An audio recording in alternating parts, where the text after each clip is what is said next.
Good evening, ladies and gentlemen. We welcome you back to Showcase Studios' 6th episode. And this one today is very special because we have a multi-talented young lady with us, very fondly called the Queen of the Bansuri. So this is going to be a very musical conversation with her where you're going to see what all she's capable of.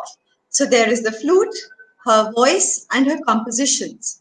So today's episode is going to have a lot of music. And of course, I do want to share with you a little bit about Showcase Studio. So Showcase Studio, we started a few weeks ago, I would say a few Sundays ago, because this is a Sunday show. And with the intent of bringing across artists who have stayed true to their art forms, to their instruments, to their music, and have collaborated with multiple styles, multiple genres, multiple other artists and art forms, but have stayed pure and true to their own art form and to their own instrument and the sound. They haven't diluted that, and they have taken their art form beyond the limitations, beyond the boundaries of where it was to the international and the national stage. And we are very happy to say that we've had beautiful 5 episodes with fantastic artists like Nathulalji Solanki, Sonam Kalra, Sunita Bhuya, Niazi Nizami brothers, Dhanashri Pandit Rai, and today we have this multi-talented young lady with us called Rasika Shekar. And I'm not going to come between the two of us. I just want to say a quick thank you to Sunita Bhuya first, who's been totally a part of this entire connect, and she's the one who connected me with her. Otherwise, I wouldn't have reached you, Rasika, and this is fantastic, absolutely. So welcome to Showcase Studio, and I do want to say, as always, the host for this evening is none other than the Encyclopedia of Music, Narendra Kusnur. So ladies and gentlemen, I'm going to move off the stage and hand over the stage to Rasika and to Narendra.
Good evening, Rasika. Welcome to the show. That was fantastic. Good evening, Narendra ji. Such a pleasure to be here. Thank you so much for having me here. Sure. And It's wonderful to talk to you. And we'll start with the usual question as to what got you into the Bansuri and how you started your training and your musical upbringing. Sure. So I started learning flute at the age of 12 or 13. When I had just moved to the US, I was born in Dubai. And we moved to the US when I was, just about turning 13. And we were really lucky to find my guru there, Dr. Bhavani Rao, who I learned the flute from. And I wasn't like a big plan or anything. I kind of came across this instrument when I was in Dubai. It was in a balcony of ours, and I kind of mentioned it to my mom. So then when we moved to the US, we luckily found a teacher, and I was like, okay, I'll just kind of learn for fun or something. And it pretty much started there. And Okay. yeah. Yeah. So, but what made you get into it on a serious level? How were you exposed to different genres of music? Because you play quite a variety, like, and so what? How did Yeah. that journey begin? Yeah, so luckily when I was in the US, we were kind of exposed to a lot of different forms of music, but everything was pretty much rooted in Indian classical music. Like we had a Mm. very big community that's very passionate about classical music, both Hindustani music and Carnatic music. So my training and my roots is pretty much in Carnatic music. But because Okay. I was exposed to Hindustani music, we had a music school there. So I was, exposed to a lot of visiting artists, like Mm. ghazal artists and Okay. qawwali artists. Mm. And when I was in college, a very dear friend of mine now, Mr. Azim Ahmad, who kind of actually found me when I was performing at some point, and he's the one who kind of like, I would say mentored me in a way that opened me up to different genres of performing. Like I started doing a lot of ghazals, and then I was exposed to Qawwali, Sufi Okay. music, and of course Mm. my Carnatic training was going on, so I was also performing classical music on the side. But around college was when I was kind of like exploring a lot more music. Also, friends in college were playing Hindustani music and jazz music. Okay. So it was, yeah, it was a lot of good information that was on every side. So, how did you adapt what you had learned into actually playing it and absorbing different genres as well as playing them in different ways? Yeah, I think the playing part of it came much later on. At that point, I was just absorbing. I was just listening to a lot of music. Like I'd go home and I remember I would spend hours just on YouTube trying to find these different artists and then just listen to their music very, very actively with a lot of focus and, just watch how they were singing, what they were singing, what Okay. kind of poetry they were singing about, Mm. so just getting into like as much depth as I could. I Okay. really didn't think about applying all that on my instrument at that point of time. Mm. So, I mean, nothing on purpose. It was just I was so enamored by all these music that I was just listening and absorbing. So that happened. But then the application part of it, I think, happened after I came to India. I came to Okay. India to learn Hindustani music Okay. from my guru here in Bombay, Pandit Shrikant Vaikar. And while I was doing that, I met a lot of musicians here, a lot of artists here in India, and a lot of opportunities sort of opened up where it kind of gave me the opportunity to play different genres, like Okay. fusion or Mm. folk. And I still remember the first time I had to play like folk. Mm. I had to play like a solo kind that sounded a bit folk, and I was freaking out because I was like, I've never done this. I've only played classical music all my life, so I don't know whether I would do it. But then sometimes you just jump into the pool and then you kind of figure out how to swim. Okay. Who were your Yeah. favorite flautists earlier? Growing up, I listened to a lot of N. Ramani sir, like Okay. Carnatic Yeah, the music, Carnatic. Yeah. and Shashank Subramaniam sir, who Yeah. I've had the good fortune of learning from, Oh and I wow. still Mm. learn from on and off. So I've listened to their music like a lot. Of course, Pandit Hari Prasad Chaurasia ji. I mean, how can one go without listening to his music? And I've also heard a lot of like folk uh, Mm. like folk music from like Latin America, and Mm. I wouldn't really not really folk music, but just Latin American music. But I also listen to a lot of violinists and Okay. vocalists more than only sticking to flute. So I Okay. yeah spend a lot of time listening to violinists also as well. Okay. Fine. Yeah. Could you show us a bit of a little bit of jhalaks of different genres, like which we can sort of like you can play something in Karnataka, just a little bit of Sure. there was a flavor, some Karnataka, some Yeah. jazz, some maybe folk. Yeah, sure. So, very quickly, I mean, for people who have, I don't know if you can see this, this is I mean, the most fascinating thing about this instrument that it's just a made out of bamboo. There's nothing that's attached at all. They're just holes that have been carved into these. And that's it. It's as simple as but it, you can connect to it while you're playing and listening to it so beautifully that I got so drawn into the instrument for so many years, and I still do get fascinated by it. Very quickly, one kind of interesting thing, if you can see, this is a Hindustani flute, right? and the hole. This is the blowing hole here, and here the little last hole is kind of like on the side, and there's one here as well. And the other difference, this is a Carnatic flute where Hmm. it's the same number of holes and everything. Actually, one less hole, but everything here is on the same plane. Okay. So typically, just a mild difference. Of course, for this Carnatic, this if I'm playing Hindustani, this is my sa, and if I'm playing Carnatic, this is my sa. So Okay. it's a little different in approach, but then again, that's what makes it so exciting. So I'll show you a little bit of both. If I would Yeah, and with just a take little bit a of modes also, like different moods of playing also. sure, sure. So let's say take Yeah. something like a Yaman, for example, Okay. which is a little more on the bright, chirpy side, and if I had Hmm. to play something a little more Hindustani-ish, Hmm. I guess. So.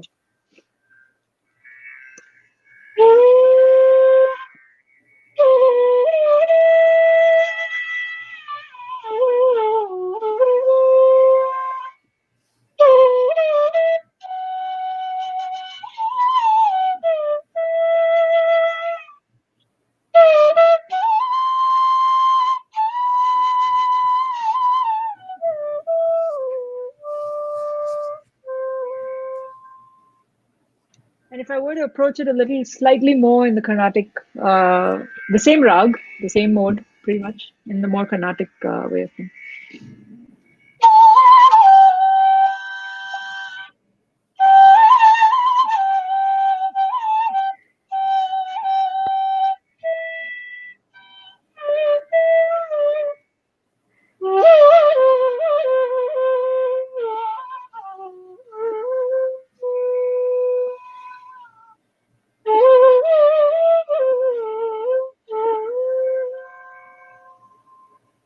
Right? So it's the same notes. I didn't no notes have changed really, but the approach is a little different, and the gamaks are Hmm. a little Yeah. different. Okay. And the same thing. Let's say if I were to play something, this is one mode, and if you have another mode which is a little serious in some Hmm. sense, so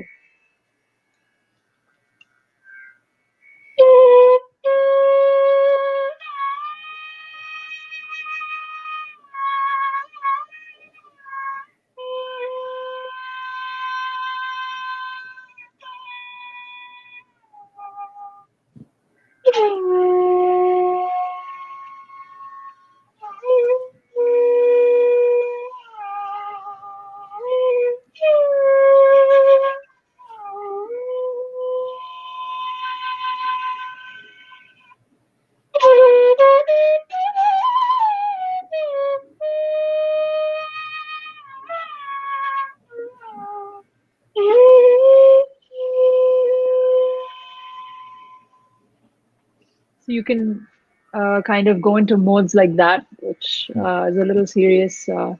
Could say sad also, but depending on how you look at it. And Okay. then if you want something a little more, playful, something like.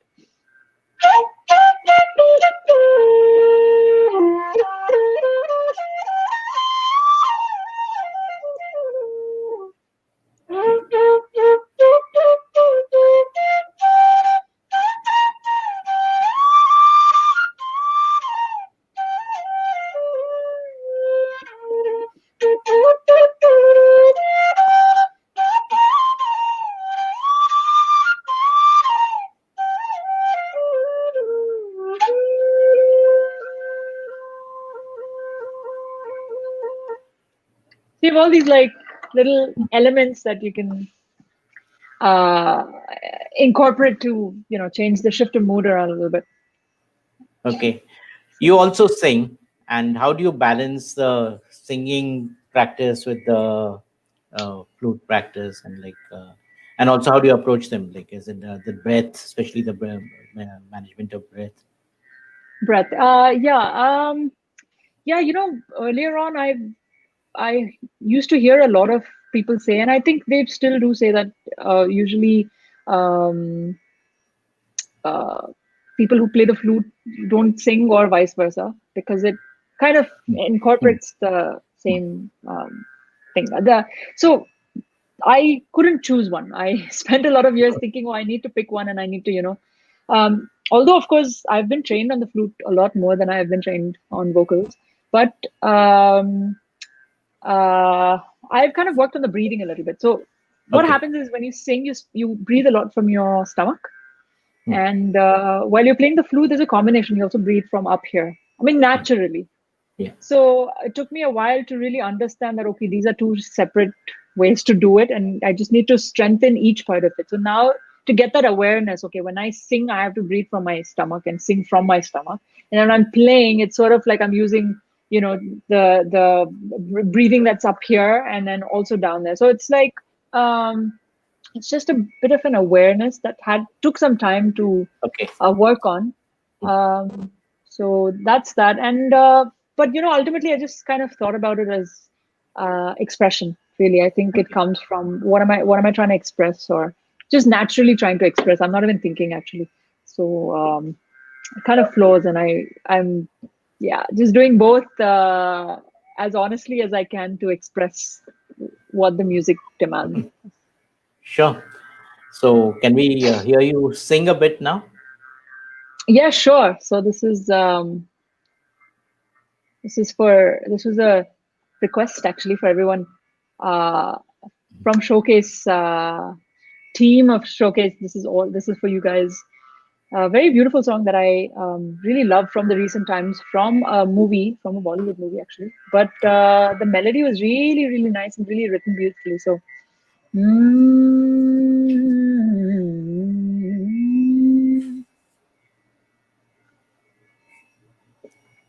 माना के हम यार नहीं लोते हैं के प्यार नहीं माना के हम यार नहीं लोते हैं के प्यार नहीं फिर भी नजरे ना तुम मिलाना दिल का एतबार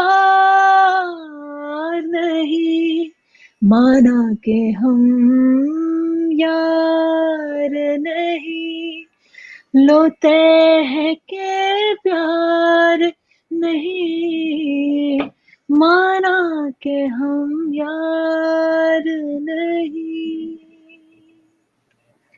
That's a little bit of Mana Ke Hum Yaar Nahi Hmm. for all of you who love this song. I love it. It's I such a already simple got a thank melody. you from Nani of Yes, Showcase. Nani ji, this is for you specifically. Okay. Thank you for requesting because I love this song. I really, really love it. It's like a very nice simple melody, also written so beautifully. The meaning of it, and yeah. Okay. Coming to film music, like, could you tell us about your exposure to film music and what have you? Um, Sure. Yeah. So film music is what a lot of Tamil film music is what I grew up listening to because okay. Tamil is my mother tongue. Hmm. We're South Indians, and we grew up. My grandparents used to watch a lot of Tamil films, so I was exposed to the music of M.S. Vishwanathan and then Ilayaraja sir. A Hmm. lot of Ilayaraja sir actually. So Okay. growing up, I had that those kinds of sounds that were always there, as well as we watched a lot of films, Tamil films specifically. So Hmm. just and watching films and just looking at the way that music comes together, whether it's the background score or whether it's the songs, especially in our Bollywood or Indian films that have we have a lot of the relationship between the visuals and the music is very strong, you Hmm. know. So that was the exposure that I had. And then when I came to Mumbai, I was very fortunate to meet the one and only Shankar Mahadevan ji, Hmm. and I just sang a few lines for him, and he said, "Come on down to the studio and let's just see what your voice sounds like on the mic."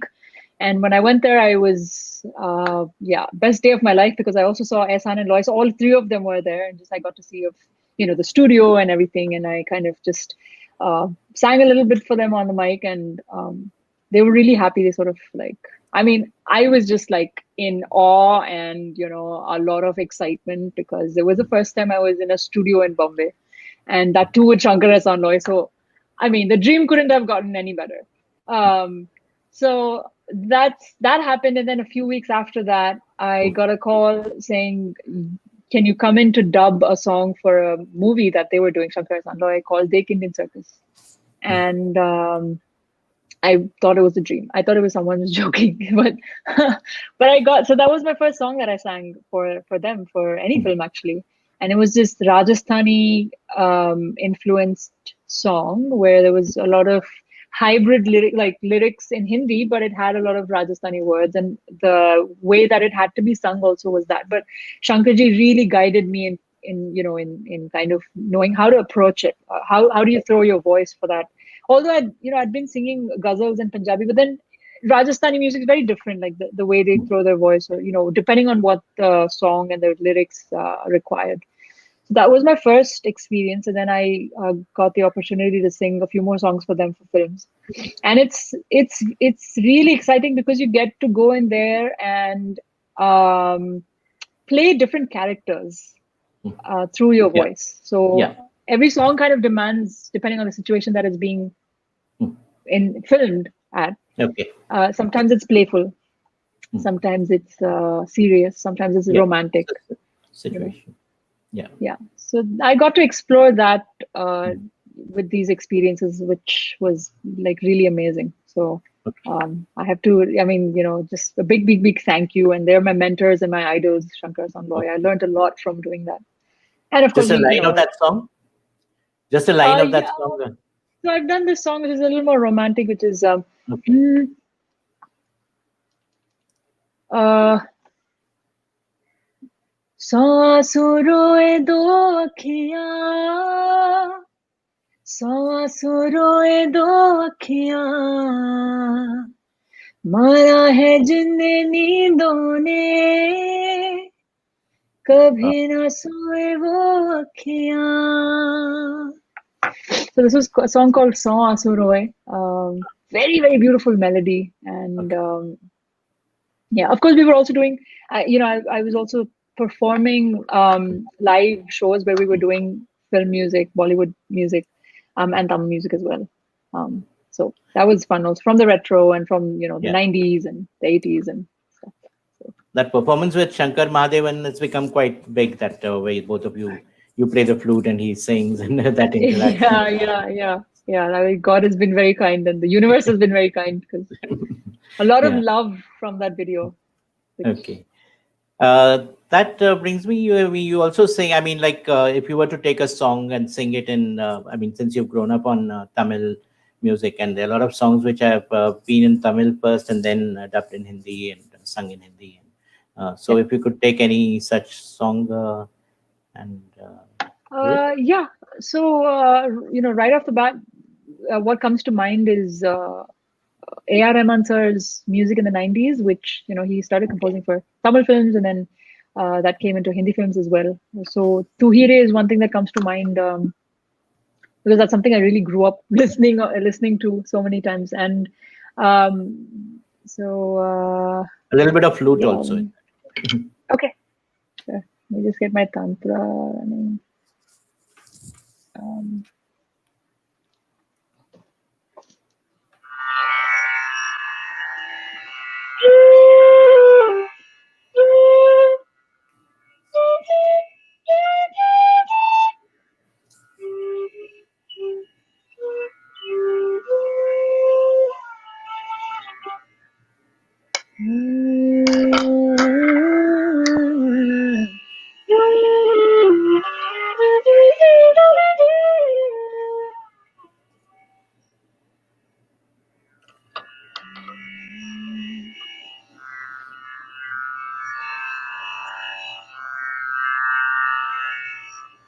Is the audio and everything clear?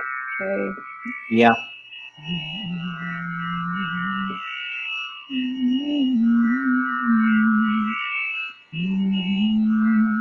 Okay, sorry, 1 second. I just wanna. Okay, tempo is too loud. Okay.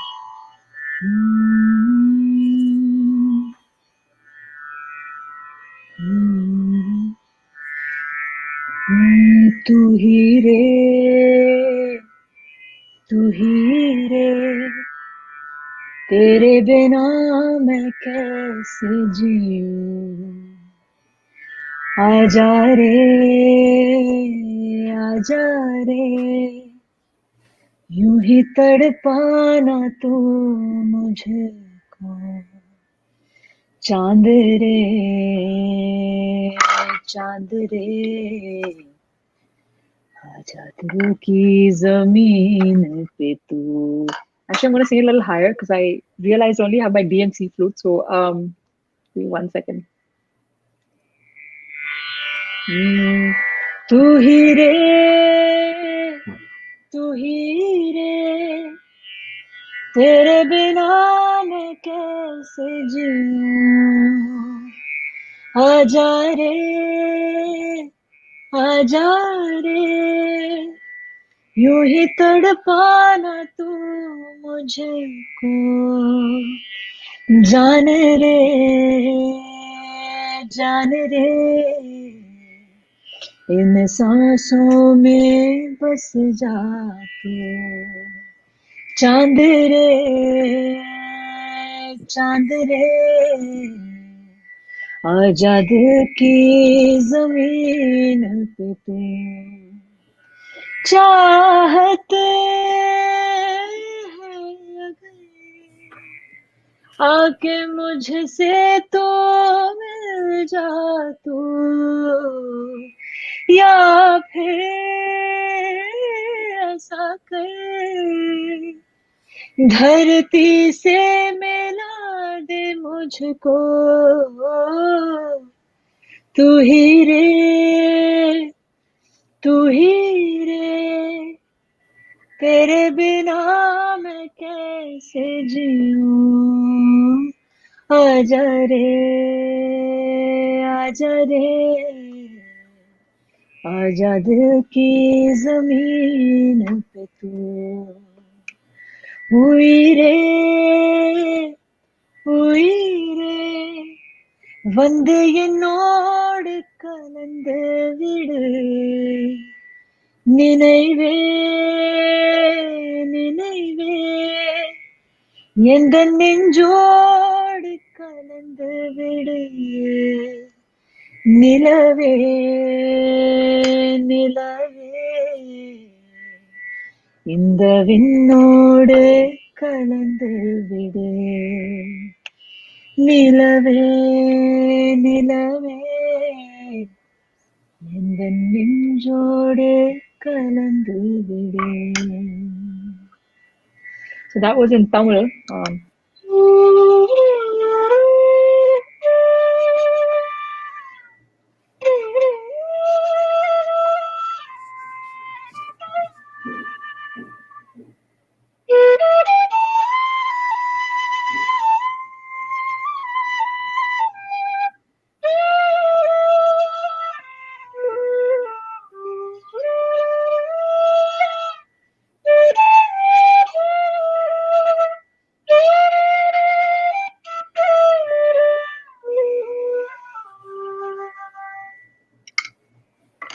So something like that, to hear a little bit.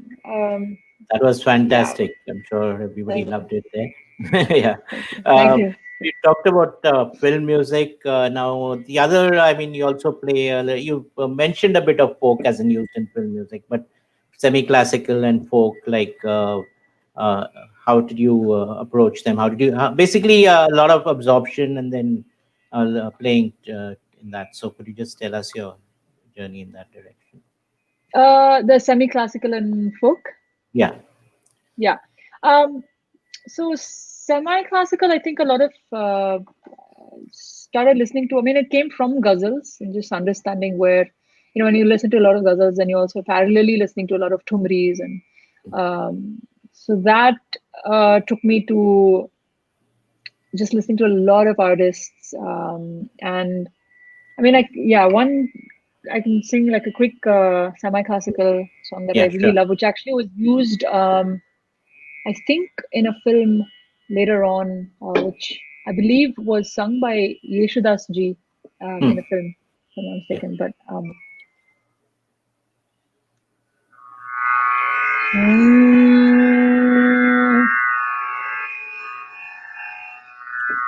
तड़पते बीते मोरी उन बिन रतिया तड़पते बीते मोरी उन बिन रतिया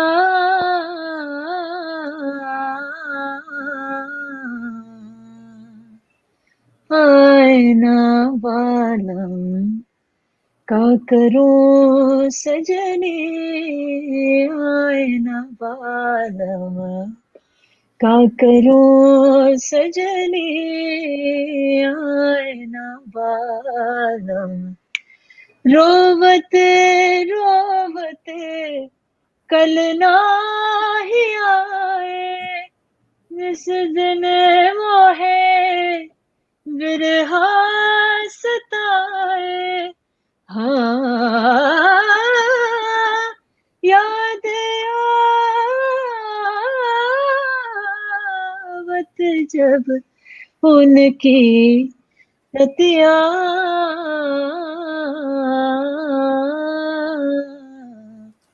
आए ना पालम का करूं सजनी आए ना Palam.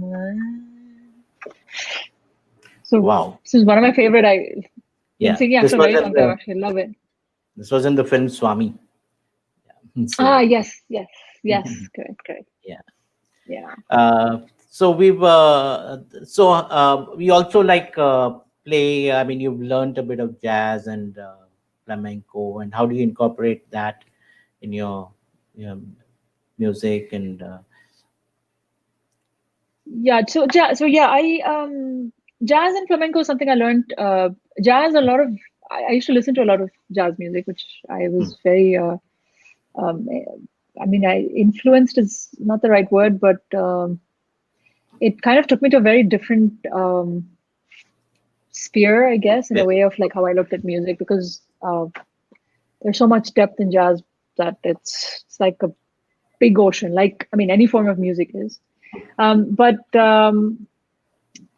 you know, the interesting thing about jazz music for me, the first thing that caught my attention, of course, was the way that you know rhythm Hmm. worked, and in a way, you know, because a Yeah. lot of after you listen to a lot of music, a lot of jazz music, um,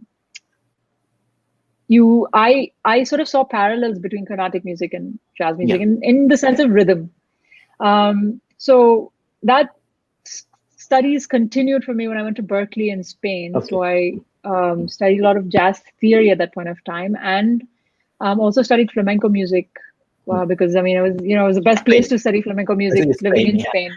Yeah, and also with flamenco music, the rhythm aspects are mind blowing. It's just amazing. They count very differently. They have a lot of um, rhythm structures and 9 and 12s, and you know the Hmm. way they count is very different. And coming from a Carnatic background, it was like this is a really interesting perspective, or just a way that they approach it. Kind of opened my mind. So um, what I sort of staying there and like spending time playing with those artists over there, what I understood is that ultimately we are all trying to express, you know, something with our music. It's sort of like this vehicle to express.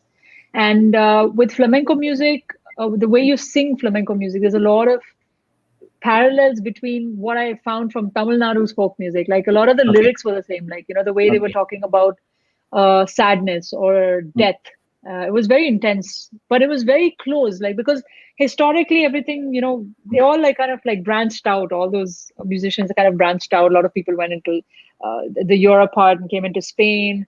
People came into India. So that was the most fascinating thing for me to see where um, um, the parallels between flamenco music and Indian folk music actually. Okay. Um, and the other thing was to see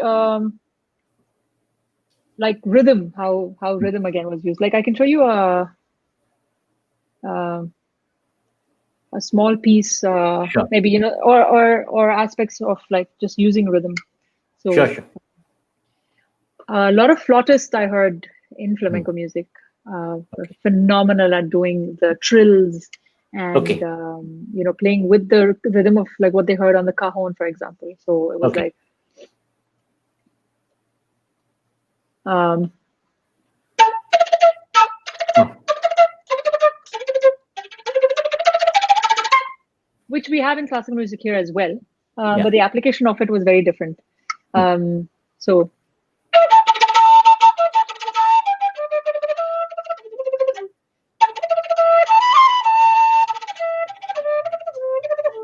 right, which Hmm. reminds me actually, I was exposed to like Irish music or music that Okay. comes Celtic music. from that Yeah. like Celtic music, and in Celtic music,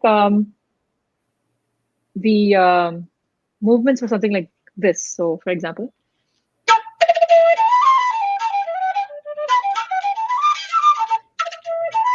Hmm.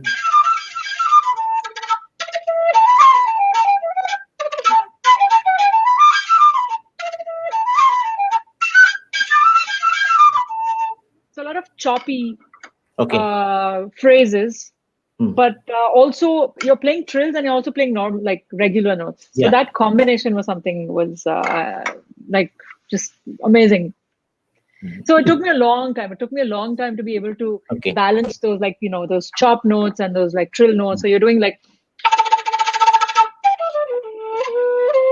and then they have these like little embellishments, which is like.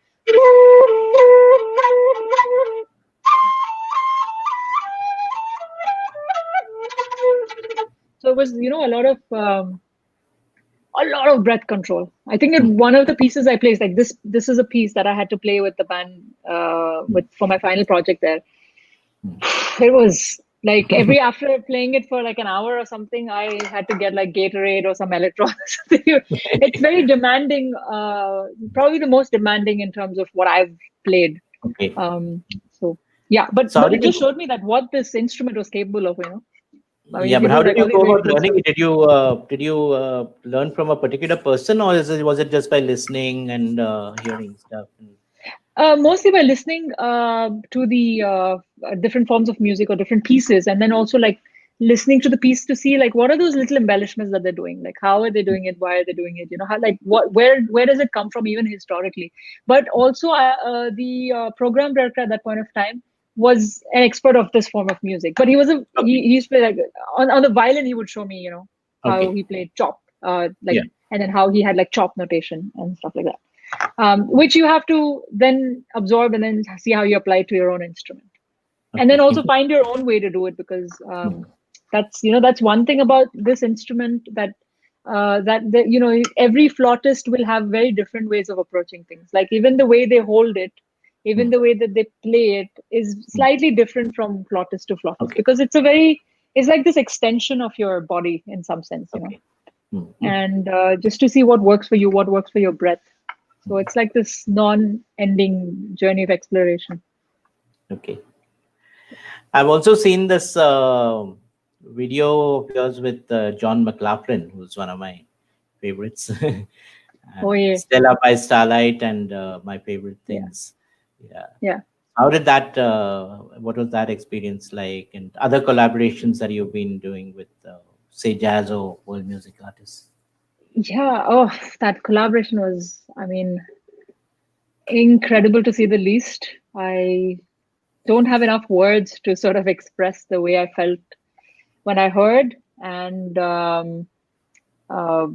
just, being on stage with him was magical, because he's such a magnanimous like artist and a person really down to earth, and he sort of made us all feel so comfortable, which was unbelievable, because we were all like surely sweating, but it's very comfortable, and uh yeah, it just was very magical on stage, because he makes you feel so comfortable that you're able to just let go of everything, really enjoy the music at that point of time. And just listening to him on stage also, you get inspired with so many ideas, and yeah, it Okay. was incredible also to I think my program director was pushing me to play a lot of the Indian embellishments on that Hmm. song as well. So Okay. that, yeah, it was a little bit. And the other jazz or world collabs that I've been writing, composing um, some music using these influences. I wouldn't really Okay. term it as jazz or world or Okay. Indian or anything per se, but they have influences of all these forms of Yeah. music. And that's how my melodies are now getting shaped a little bit. I've seen the difference in the way I compose melodies now compared to before. So it's all like, yeah, just building vocabulary helps in opening up like some ideas. Okay. And Any musicians you'd like to collaborate with? Some favorite musicians whom you're like? a long list. Okay. Yeah. There's an artist called FKJ who's like Okay. this um electronic slash, yeah, whose music I really, really love. So Okay. if I get to collaborate with him, that would be a dream come true. Okay. Wow. Yeah. Yeah, that brings us to your compositions. Like, how do you approach a composition? Is it something? I mean, is it something that you see on a day-to-day basis and it inspires you to write a tune, or do you go by some notes and then go for what's your basic pattern of composing? Yeah, it really has differed from piece to piece, but largely I think I've usually thought of a melody when I was either in front of a piano or when I was just playing, like playing, sitting alone somewhere and just playing and letting go. And when I keep playing, and then slowly like an idea starts forming in my mind, or I'm in front of a piano and I'm like playing along with some chords, um, and then I can hear the melody in my mind. That's largely how it's happened. I've also had a few times where I'm on the road traveling and something comes to mind. I so quickly record it on my phone. Okay, Yeah, yeah. so we'd love to hear some of your compositions. Compositions, okay. Yeah, so we'll be ending with a couple of your pieces. Uh, and what would you like to play next, and a couple of them, like if you can just Sure. So um, I recently put out my last composition that I put out, or my original that I put out, was called Departure. hmm, And this I wrote when I was in Spain. I started writing it. I actually wrote it for flute and strings, hmm, but it turned out to be like something that we played as a band with my band here. And now the piece that I put together is like has these like electronic elements with some string parts, and it was hmm. something that when I started was quite experimental because I wasn't sure how it would sound with strings and electronic elements and stuff. But the melody came to me when I was in Spain, and the idea behind it, or I guess the concept behind it, is about how we're constantly departing from places in our lives, Hmm. or from very different things, like we're departing from an old thought or an old habit, or departing from one place to another, departing from one relationship to another, anything. So it's just the concept of departure in that sense. So a Oh, little bit of that here. sure.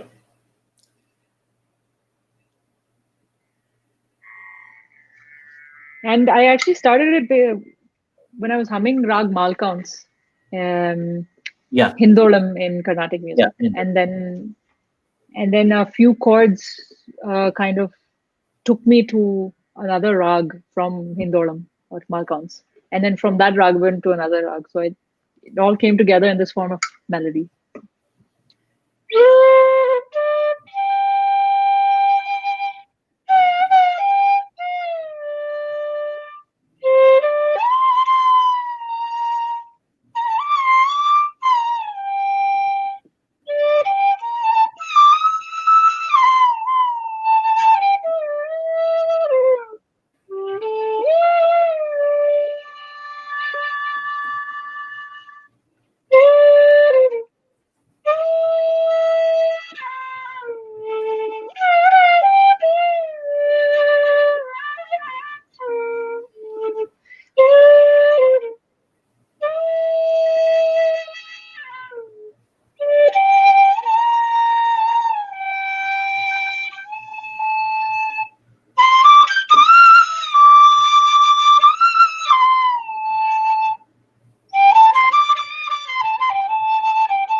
Wow. That was Yeah, departure, a sure. little bit.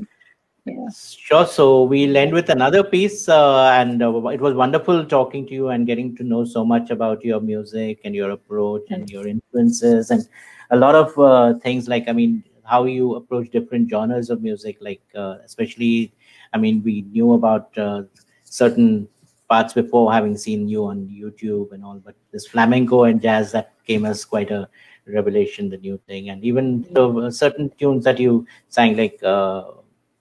I mean, a lot of favorites. I'm sure everybody enjoyed it. So it was wonderful. So what are you going to play last, and what inspired you to do? Yeah, I was gonna play, maybe I can play Uproar, which is another composition of mine, which I shot in Spain. I put it out on YouTube, did really well. Okay, Got a lot of love for that song. So it's, yeah, a little bit of that created to end it on a more upbeat. So if you guys wanna, if, first of all, hello everyone who's watching. Thank you. I have not been able to see you guys, which is very strange. But at the same time, it's nice that we're able to sit here and connect through this medium. So if you are at home and you can clap with me or snap with me, this is it. This is Uproar.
thanks.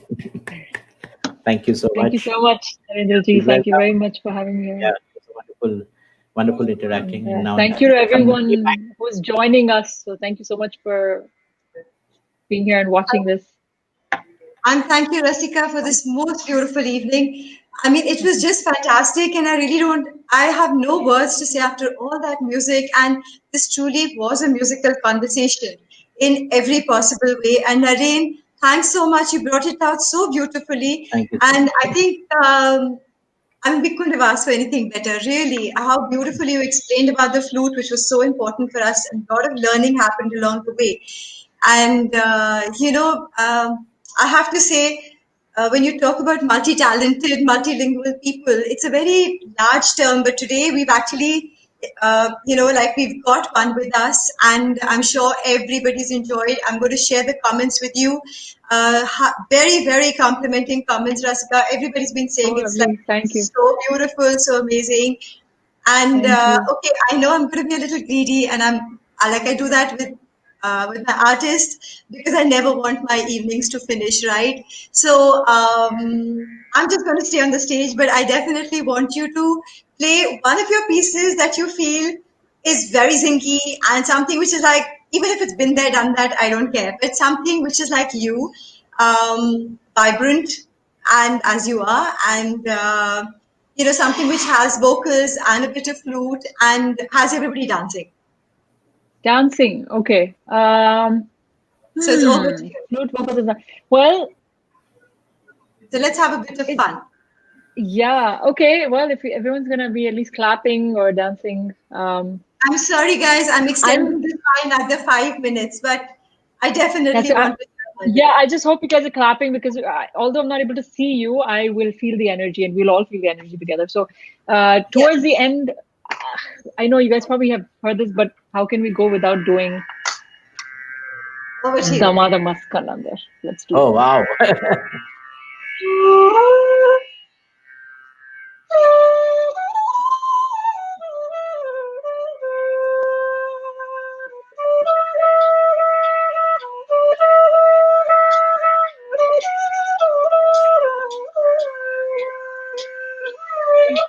लाल मेरे पत रखियो भला झूले लालण सिंदड़ी दा सेवण दा सखी शाहबाज कलंदर दमादम मस्त कलंदर अली दम दम दे अंदर दमादम मस्त कलंदर अली दा पहला नंबर हो लाल मेरी हो लाल मेरी हिंद सिंध पीड़ा तेरी नौबते बाजे हिंद सिंध पीड़ा तेरी नौबते बाजे नाल बजे घड़ी आल भला झूले लालण सिंधड़ी दा सेवण दा सखी शाहबाज कलंदर दमादम मस्त कलंदर हली दम दम दे अंदर दमादम मस्त कलंदर अली दा पहला नंबर हो लाल मेरी हो लाल मेरी